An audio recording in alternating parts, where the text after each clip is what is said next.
60 years of York Hospital Radio. How's it feel? I'm glad you said 60 years of York Hospital Radio and not myself. I know I'm feeling and looking a bit tired today.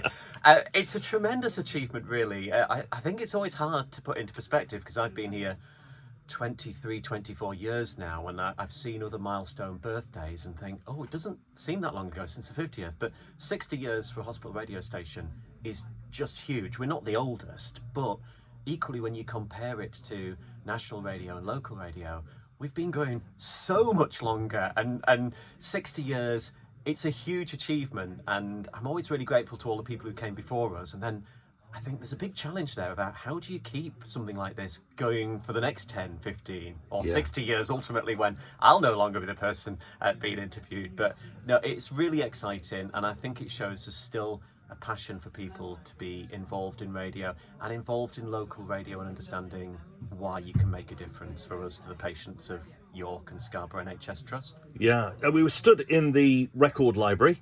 Yes. Yet again, for those people that don't know about a record library of a hospital radio, it has a unique smell. It does. Doesn't it? Yeah. I always remember being a child and my parents obviously listening to vinyl. It was days before CDs, and there was always that point when you opened the cupboard, you could smell, whereas here they're all on shelves, so you walk in and you think, wow, yes. I think we've got about 70,000 tracks still sitting in a library like this, which is amazing. I couldn't tell you where they all were, and I couldn't tell you whether they're in the right order, because a lot of things have become computerized. But there is always a moment where you just think, actually, it'd be good to play that on vinyl rather than... And it does sound better off vinyl, doesn't it? It does. The crackle. Yeah.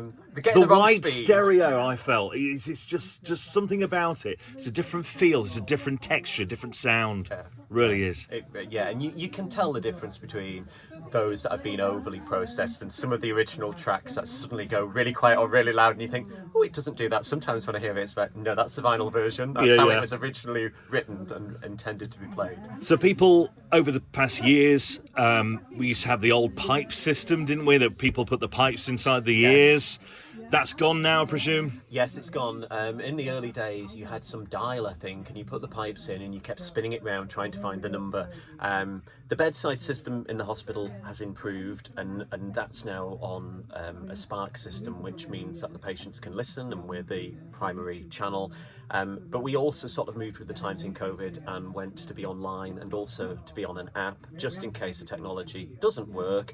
And equally, if people wanted to be listening in other parts of the hospital, if it hadn't been set up yet, there's always that opportunity to listen and to sort of take us with them. And equally for some of the other hospitals in the Trust, the Scarboroughs, the Brids and the Whitbys of this area, they don't have that bedside system. So if they wanted to hear the same messages, they could only really listen via the app or the smart speakers. You know, we've tried to move with the times and understand the technology. Otherwise, we'd still just be listening via the pipes, which wouldn't be ideal. And I don't think many people would be listening anymore. And speaking of which, and keeping with the times, what's next for York Hospital Radio? Because obviously this is 60 years, but we're looking forward to another 60 years. So what's around the corner? Well, hopefully more fundraising, more quizzing as well with the voice of Strictly. He'll be coming up to do some work with us. Mr. Deadlycoat. Mr. Deadlycoat will be coming back. We're always really grateful for Alan's time. And then we're just looking at new ways that we can evolve. You know, where could we be heard next and continue what we're doing, whether that be DAB, FM, whatever the means will be in the future. I think we've got to move with the times. Otherwise, we wouldn't be here in 10 years' time. It would just be a legacy of a few people, maybe just talking to one another in a studio, and that's not what we want to do. Well, happy 60th birthday to York Hospital Radio, and here's to the next 60 years. Thank you.